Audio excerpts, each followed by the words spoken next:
Alright, what's going on, guys? My name is Touch Ninja, and I welcome you to Ninja Gaming Weekly for February 5th, 2012. And if you're new to this series, is every week I recap games that I've done. I give you guys some series updates, as well as I kind of give you guys a heads up on new stuff that'll be coming in the next upcoming week. So it's kind of keeps the channel a little bit more personal, keeps you guys more informed, and lets me talk to you guys. So let's start off with the weekend review. This is something new that I'm going to be doing. All the projects that I have finished for that week, I will actually do a review for, just because I find that video game sites, especially sites like IGN, their reviews are terrible. In all honesty, they're terrible, and sometimes you can just tell someone got paid or they just got the wrong person to review the game and they had no idea what they're talking about. But anyways, so they gave I gotta go on a rant here. They gave Modern Warfare 3 a 10 out of 10, which is mind-boggling, because the game was not very good. And they gave Amy a 1 out of 10 or something like that. And then they gave NeverDead a 3 out of 10. If you are either following me on Twitter or on my Facebook, I kind of went on a rant about it. I said that a monkey with a pencil in his mouth could write a better review than IGN could. But anyway, so yeah, I think that this way you guys can get my personal take on the game, and maybe you guys will find my reviews a little bit more reliable than a video game site that gets paid to do them. I don't know. So we'll start off with the Dead Island Rider White DLC. This DLC was available on Tuesday for PlayStation 3, Xbox, and PC for $10 or 800 Microsoft points.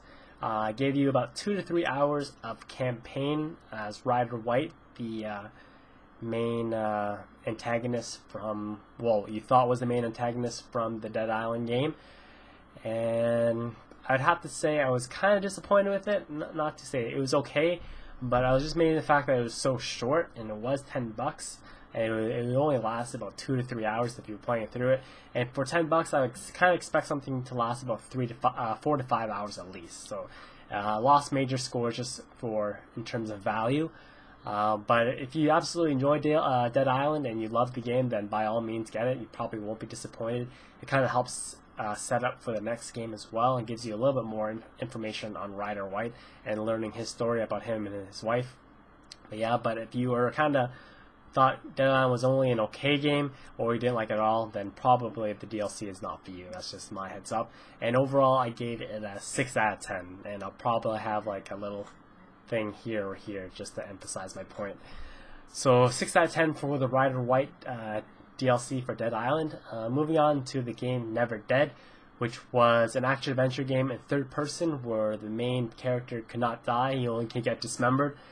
And it was published by Konami. It was a good, half-decent game. My only issues with it is, once again, in terms of value.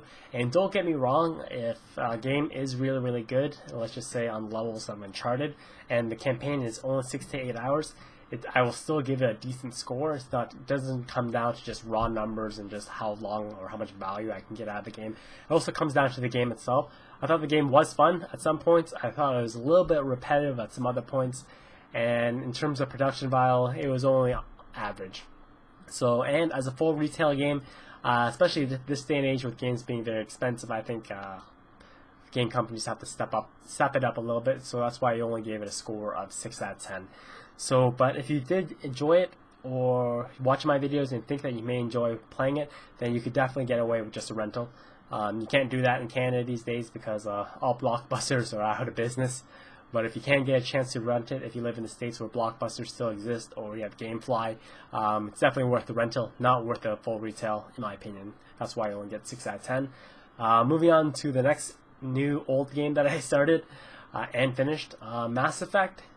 Got my Mass Effect shirt here. I got this in the mall. I'm a big softie for video game t-shirts, and it was buy one get one half off, and you have to tune in next week to see the other shirt that I got. It'll make some of you guys very, very happy.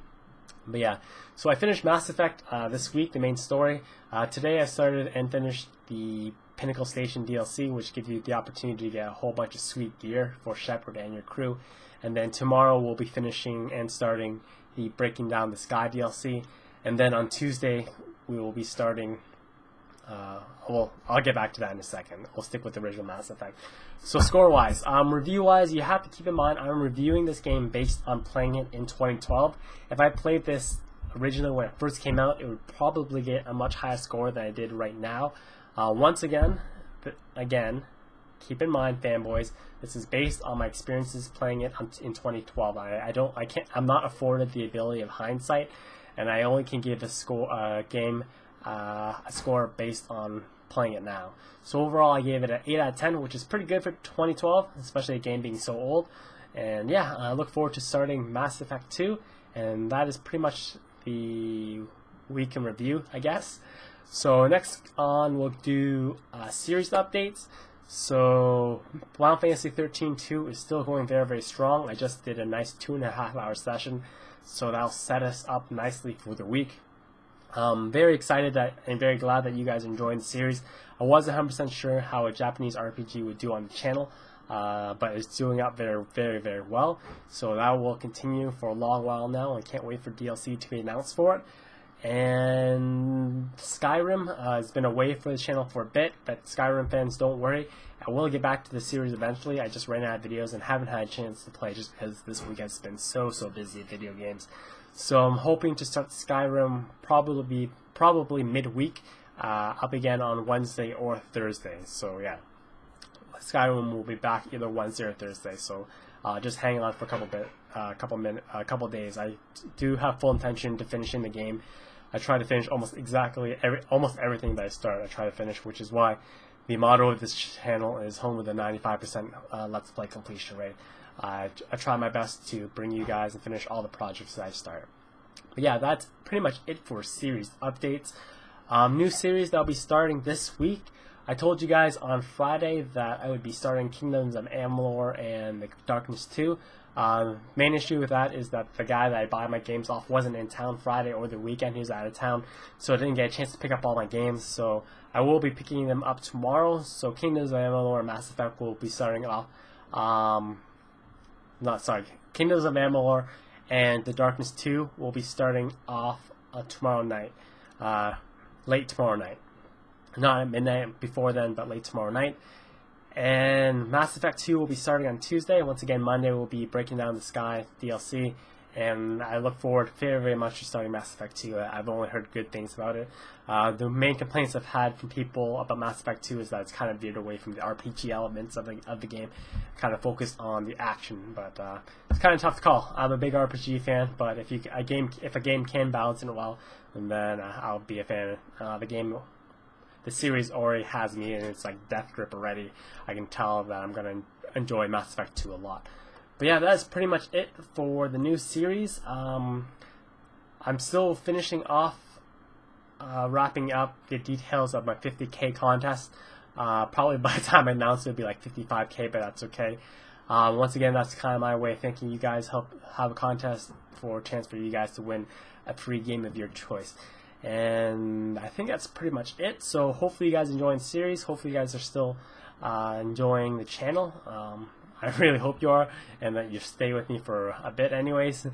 And once again, thank you guys so much for all the support. The ratings, the comments, and favorites does go a long way, and I really do appreciate all the support that you guys give me.